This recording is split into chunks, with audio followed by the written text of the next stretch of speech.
Where does creativity come from? Yeah. Yeah. You know, human beings have a lot of things that we're just born with, and creativity is just it's just one of the things that we have. And for me, I learned that creativity comes in waves and stages, and being open and relaxed is a big piece of accessing your creativity. And you can use it up too. It's like there's a finite amount of it in a day, I find. So you have to have strategies if you're a musician to how to collect it, kind of like maple syrup. What are some of your like strategies that work for getting it going?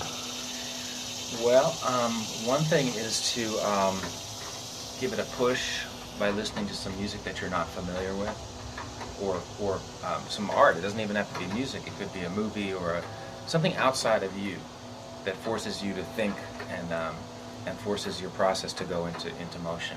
So for me, if I listen to something I know is great, but I've never really heard it, maybe it's a particular album that I've heard about, or an artist that I know I should check out, but I haven't had a chance to check them out yet. And I'll make sure that when I go finally listen to that person, I make some time afterwards to be creative. And I'm not copying them at all. But what happens is when I hear something new that I haven't really conceived of or thought of, it immediately makes my mind think of what else is possible. And so if I've just heard a Bach piece that I've never heard before, and I go to write, or just be creative, all of a sudden I can see things that I couldn't see before, and it's only for a little while. It's like a window that opens up to, a bigger conception, or a bigger, greater than I, things that I don't understand yet. And then if I access it, if I go right away and be creative after listening to something, it's basically, you could call it being inspired by it. It doesn't stay with you forever. It stays with you for a little while. That's why you have to collect it. So that's one of my little tricks, is listen to something that I know is great, and then and interesting, and jogs me a little bit. It's interesting how there's that how it's just like it's like not a cloud, but it's just like, I don't know, you'll listen to something and then it'll kind of like, you'll just like be in this thing for a while and then it'll just kind of dissipate. Yeah, it stay with you for a little while. Like if you really wanted to play some traditional bluegrass, for a while, go listen to the best guys and then go play it, and you'll have a much better idea of how to go after it.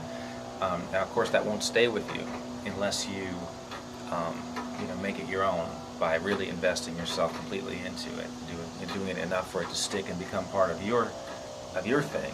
I mean, what I'm talking about is kind of being affected by something inspiring, or soaking up some energy from something for a little while. Like I said, it doesn't stay forever. You have to choose the things that you want to stay, because they only stay because you work really hard on them. You play them so much or work with them so much that they become integrated into your conception. And that only happens with a lot of repetition and putting your whole life into it. Why do you think in bluegrass, or in any, what do you think it is that people get inspired and they go after it and they learn how to do their thing, and then at some point they have all these tools, but something is stopping them from creating, something is stopping them from being themselves with their own unique voice? Why do you think, what are your thoughts on that? Why do people stop, or they just don't ever, they can't ever, or they don't, what are your thoughts on that? Why do people do that? Sometimes people aren't rewarded for their creativity, and they become frustrated, and some of it is that you put in a ton of work to create your style, and once you've created it, there it is. You know how to play the way you want to play. I think about every musician as having their own language that they play in. So, it's like thousands of people play the mandolin, but each one has their own pathway around the instrument that they've developed. And once it's set, it's something very personal, and sometimes a lot of people are actually happy with it. And it's hard. It's also harder to learn the older you get. And it's just a fact of human physiology that it's harder. And now everybody says that the more you do, the easier it is to continue to learn, that your brain gets used to learning and things like that, and you can actually teach it to continue to learn. But I've been learning as hard as I can for the last 54 years, and it's getting harder. Things are coming slower.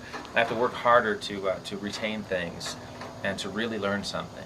I mean, I might be able to play something quicker that I've written out or that I've you know, come up with. There's a lot of ways that I'm, you know, more powerful than I was 20 years ago in terms of my conception, the sound I'm after, and when I really get something, I feel like I really get it. But in terms of integrating new stuff, it's definitely getting harder. So I always advise people to do that work when they're younger, because the more work you do, the more you'll have later on when it gets tough. The more it'll be in your bank account, your musical bank account. Yeah. Yeah, it's kind of a scary thing. It's like, you know, even, you know, just in the last 5 years, it's like your hard drive just kind of fills up, got so much going in on the hard drive already. It's sometimes you got to defragment it. And the people that make progress are kind of, they just tend to do one thing super intently, you know. And even if we think about Flat and Scruggs and the period when they were doing such great stuff, which was of course the whole time, but their glory days, they were playing so much, playing constantly. So if you think you're gonna, you know, come up with something unique, or, you know, really be the best you can be without like doing almost nothing but that, you have a rude surprise coming. So that's been the hard thing for me as I get older and older. It's like, wow, I think my whole life I'm just going to be like practicing, working. You know, it's not going to be, it's never any easy ride. You know, it doesn't suddenly get easy. But then again, I have great rewards that I get from all the work that I've done, both personal and, you know, I get paid to play, and I get to have a living playing the banjo, which I still love, just picking up the banjo and playing, and I love finding new things and being creative. What do you think might be some, excuse me, some similarities or some potential connections between creativity and dreaming? Creativity and dreaming.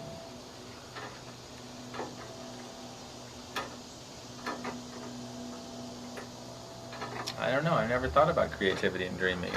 I mean, I haven't had a lot of experiences when I woke up with a tune, but I've had a couple of times when I woke up with a lick or a little idea. I think more profound for me is the effect of going to sleep with something on your mind and waking up with the answer. That to me is profound. That can be a real big deal.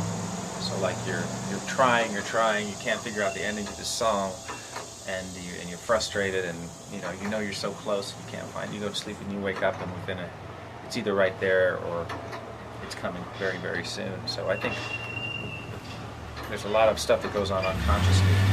Yeah, it's almost like a little calculator, and you can put your problem in there, and sometimes it'll yield a perfect solution. It's hard to know when to like leave something, because I mean, sometimes when you're stressing about being creative or just coming up with solutions, creative solutions, the way you attack it is just to work incessantly, and that's not actually how it works. A lot of the most creative ideas come from the left side of the brain. They can come out somewhere out of nowhere, and so if you're constantly attacking the problem, you don't allow that idea to come in out of nowhere. So a lot of jazz musicians I know, they don't like to do sound check, they don't like to practice before they play. They want to be wide open so things can come in out of nowhere. Their inner process can be going all day, where I'm a little bit too, worried that I won't be up to snuff when I'm playing, because it's always a new situation. I'm playing music often that's like just outside of my grasp. So I tend to work on it and practice it and, put in a lot of time. Sometimes I think if I could just okay, you've done your practicing, now you're not going to do anything, then you're going to walk out on stage and see what happens. I can do that with bluegrass and any music that I've done a lot, like with the Fleck tones when we played for years and years. I could not play all day and jump on stage and things would happen that I had no idea where they came from. So that's a good thing to think about in terms of creativity. What happens when you're fresh, versus when you practiced out? Because like I said, there's a finite amount, and you use it up. So if I spend all my day practicing and coming up with cool ideas, and I get on stage, it could go one of two ways. One is I'm totally supercharged and excited and got a million ideas to try, and the other is I've used up all my good energy and now the creativity is gone and I'm up there with nothing. So it can go either way. That's the frustrating thing about being a musician anyway, is it's a moving target. You think you've got something figured out, and the next day it doesn't work. In terms of your energy, like baseball players, they don't clap each other on the back when they do something, when they're pitching a no-hitter or something, or when somebody does something good, nobody says anything. Nobody wants to blow their trip. So like, some people are like that, some people aren't. What do you think is good for the flow? Like when you're pitching no hitter, like what's something that is good for like your creative flow, just like keeping it going? Well, when I think about flow, I think about not editing yourself while you're playing. So like if you're playing and you're going, oh, that was terrible, why did I have to play that note? It's a completely useless reaction in the flow. You know what I'm saying? So you actually have to forgive yourself the moment you start playing and stop thinking in such a critical fashion. You can do that in practice. You can be critical in practice, and it's really wise to go back and listen to things and see if they sound like you thought they sounded, when you were really playing. But don't do it when you're in a musical situation, when you're actually practicing your art for real with people or with an audience. You have to forgive yourself. And then anything that seems to be going wrong can be turned into your advantage. Some of the best things I've ever played have come out of horrendous mishaps that I just embraced. So turn the sensor off, and you can be more free to stay in the flow. Yeah, nothing stops flow like self-criticism. So if you're practicing flow, you can practice all these things. That's what I'm finding out as an older musician, is that anything you want to be better at, you can practice. You want to practice being loose, you can practice being loose. If you want to practice being tight, you want to practice coming up with ideas fast, just set up a bunch of exercises that'll force you to get in that mode and be prepared to work hard on it. What's your take on? Have you ever had like a spiritual or moment, experience that had a lasting impact on your creativity?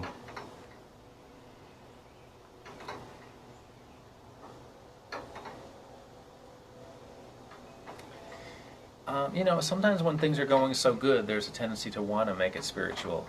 You know what I mean? I'm not going to say yes or no to that one. There are times that I've felt like things were just going so well that it couldn't possibly be me. Things were just happening.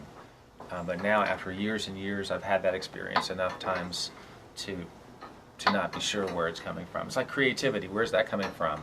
Is that you? Or is it all of us? Is it God? It's really up to everybody to decide what they think about that.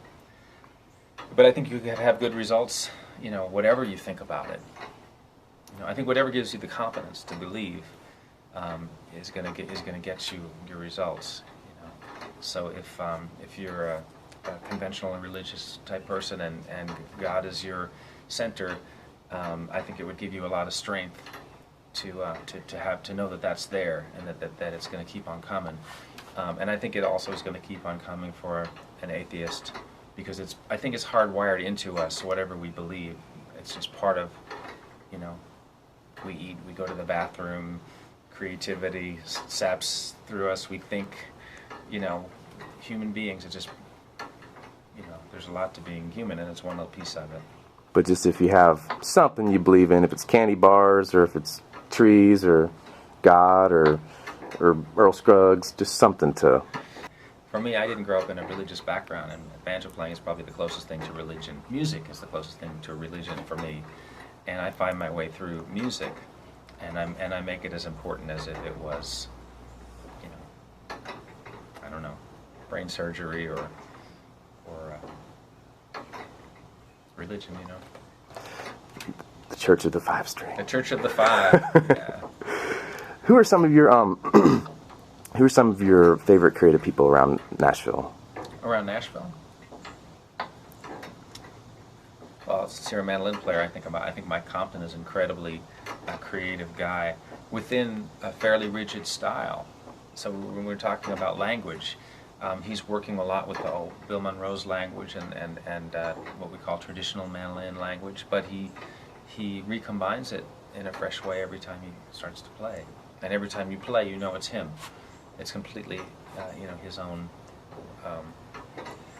He's made that little language his own, and he speaks very differently than Bill Monroe did with it.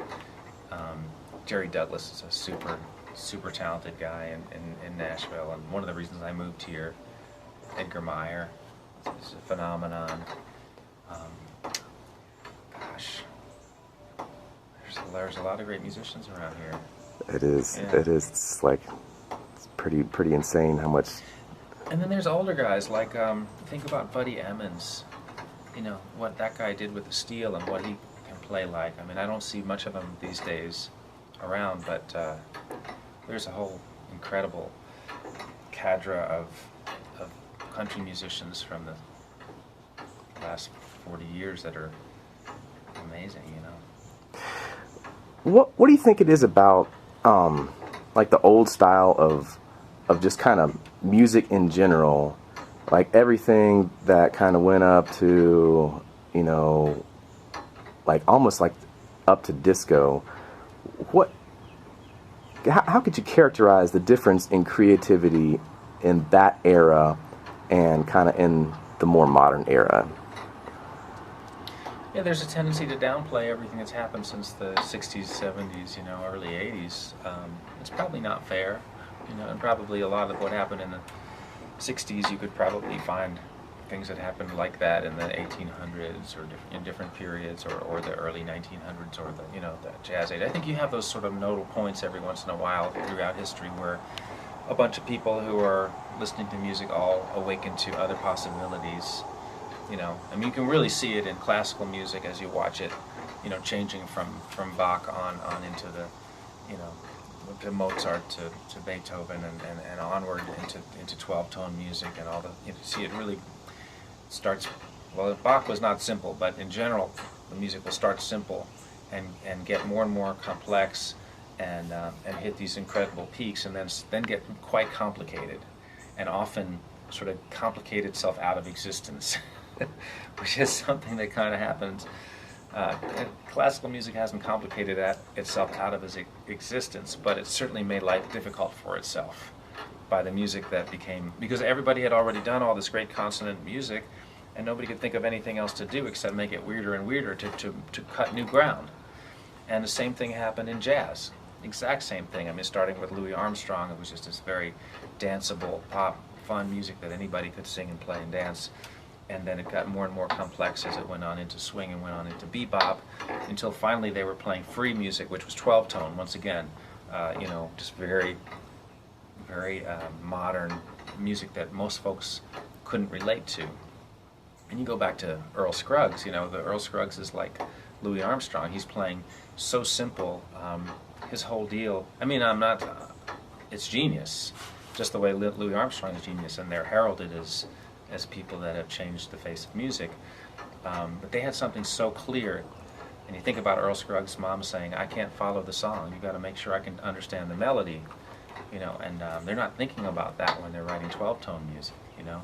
And so far, they're getting further and further from mom, who likes the music. They're getting to where only people that can follow, you know, really, that have studied the music so much that they're tired of it, can be excited by this new crazy stuff that people are coming out with. And so there's a point where it gets to be too much for people, and that's the point when the music can sometimes suffer. And so anyway, I was a little concerned that might start to happen in bluegrass, where we might be hitting that point. I don't think we're quite there, although there's some signs, and people like me haven't necessarily helped all the way. But pushing it forward and trying to grow it and trying to find new things to do with it are really good. You know, jazz always grew when someone came into it from outside, like when Coltrane went out and studied Indian music or classical music and brought it, or you know, Charlie Parker, you know, learned to play in all 12 keys. It always improved the music. That period would have incredible growth, and it didn't necessarily lose people. You know, but later on, so you start thinking about it as a timeline. You know, you can't blame anybody for where they come in the timeline, and what they choose to add to the thing, right? So you can't blame Charlie Parker for being the genius he was, even though it might have led to the music going so, atonal that 20 years later, maybe not even 20 years later, that it lost a lot of people. A lot, and the music itself lost people. So if you look at the whole, if you could say here's the beginning, here's the end of the music, you could just celebrate all of the stops along the way, and you wouldn't be so concerned about where it's gone, like looking back at an ancient race or something. I'm getting creative right in front of you, aren't I? That was cool. But that's the thing. So, I mean, you listen to Punch Brothers, and you see them struggling with a lot of those same issues, like how to be super creative, how to not do what's already been done with the incredible facility that they have. But also, they're trying to figure out how to not lose people, and they've already skirted that. They've already seen that they can lose people and not. And all this hard work and developing and creative stuff is wasted if it doesn't connect. So I think as an artist, that's almost as important as being creative, is that element that makes people want to come hear you, makes you reach out and connect with people. So, Mom. Yeah, playing for somebody's mom, Last question. Yeah. Where do you feel you're creative? Oh, let me do one more. How do you feel when you're being creative? How does it make you feel? How do I feel? I'm usually very satisfied after I've been creative. It's like a good feeling. It's like, okay, everything's still working, stuff's still coming. I still got a few tricks left in me, that kind of stuff. And I think when I was younger, when I was creative, I was sort of more astonished at myself. And that also felt good. I was like, wow, I'd be so excited when I came up with something. And now I can see that it's, if I put in enough time, I'm going to be creative for part of it. So like like Stephen King says, he goes in his studio every day and writes, for so many hours, whether he feels like it or not. And then, it's later in his editing mind he can go figure out how much good stuff he came up with. But if he does it for a week, there's no doubt there's going to be some great stuff in there. And so that I've realized with my creativity that if I keep applying myself and I keep creating a space to be creative, some percentage of the time that I'm doing it, I will come up with something good. And what we haven't talked about, we talked about creativity. Creativity is just one little piece of what you need to succeed, because you also need the tools to know what to do with your creativity after you've created. So okay, you came up with a great idea, you came up with a cool lick, you came up with half of a good tune. Now what? Now what? And to me, that's the craft. Creativity is like just one little piece of it. So that's like the juice and the inspiration and the raw gold. But now you have to figure out how to make it into, a jewel, a jewel. And so that's a whole different brain, and it's not always in the same person who's creative. Sometimes creative people don't have the facility to mold. They have the facility to churn out great creative ideas and don't know how to achieve them. And sometimes people who are good at achieving things are not very good at having creative ideas. I think it's because people talk about the two sides of the brain, and I'm not any expert on that, but my impression is that most people can access either side, but the more you do one, the more you become that kind of person. And so if you're creative all the time, you might be a little bit loose about getting your laundry done or getting your car tags done, but you're having a very creative impact. And if you're the kind of person who's really good at that stuff, really good at your bookkeeping, and a lot of times, you're not the kind of guy who's writing, creative genius tunes or coming up with brilliant creative ideas. It's not 100% true, but it can be, and it's not because both people don't have the possibility of doing the other. It's because that's where they're putting their energy, and so it sort of puts a little bit of a wall in between. So if you're trying to do both, you've got to make sure not to overdo on either side. And so what I do is I put in my creative time, and the best is to do it the first thing in the day, if it's possible, because you're fresh. When you wake up, it's like a brand new start. And then I do the, straight up practicing or taking care of my bills or my laundry or making sure that the shows are on track, whatever, the business crap. I do that at a later point in the day because I can do that anytime. Creative stuff comes when it comes. And if I start feeling creative, I drop the business. And I try to grab those moments. Where do you feel like your creativity is going now? Well, for me, I'm having this new period and I learned a lot of this from Edgar. But it used to be I would write a tune and I'd show it to Edgar and I'd say, hey, I got a really cool new tune. Isn't this cool to be? That's okay. And I couldn't figure out why, you know, a tune didn't excite him. I mean, he wasn't even interested in writing tunes. And now I've been writing these bigger works, and I've written like my first banjo concerto last year, and instead of like using several hours of creativity to come up with a tune that's a couple minutes long, and then move on to something else, every day for like 6 months, 8 months, I would keep being creative on the same piece of music. And just building up layers and layers, and the creativity could be in the form of the piece, like how does this go to this, how, you know, what keys are we going through until we get to the end, and then the creativity could be super fine detail on what the violin part is going to do, or what notes should the timpani play. They can only play certain notes, and being creative and finding a way to make that work, and figuring out what brass should do, and what could a tuba do on this thing, and building all of these parts, and then updating them and changing them, just every day coming back and working on that same thing. And then all of a sudden a little tune doesn't seem like that big a deal anymore, you know? So now that this is sort of for me, this is a new way I'm trying to be creative, is by putting a lot of attention into one thing for a long period of time, and sort of trying to create some more bigger works. So the first thing was this banjo concerto, which is a 35-minute piece, and I wrote for every instrument, not just the banjo, every instrument in the orchestra. And now I'm writing a piece for banjo and string quartet that's a 25-minute piece. And of course, it's not just like, I mean, I could play for 25 minutes and jam and we'd be done, you know. In the time of this interview took, the music would be done and it would sound fine. But there's things you can do when you slow it down to that point. There's things you can think about, and things you can conceptualize that you can't do on the spot, or that you can't do fast. And so even a Fleck tone record, where we take our time and do it over, you know, a month or something, and practice for a week or two, the level of detail that you can work on when you're sitting and writing it, composing it by yourself is just much higher. So it's just an interesting, I'm experimenting with it for this period, at least this is like a year now of writing these two commissions, and also the idea of creating a banjo repertoire for, you know, there's starting to be more and more banjo players that can play the stuff I come up with, where 5 years ago there really wasn't. Now there's a few.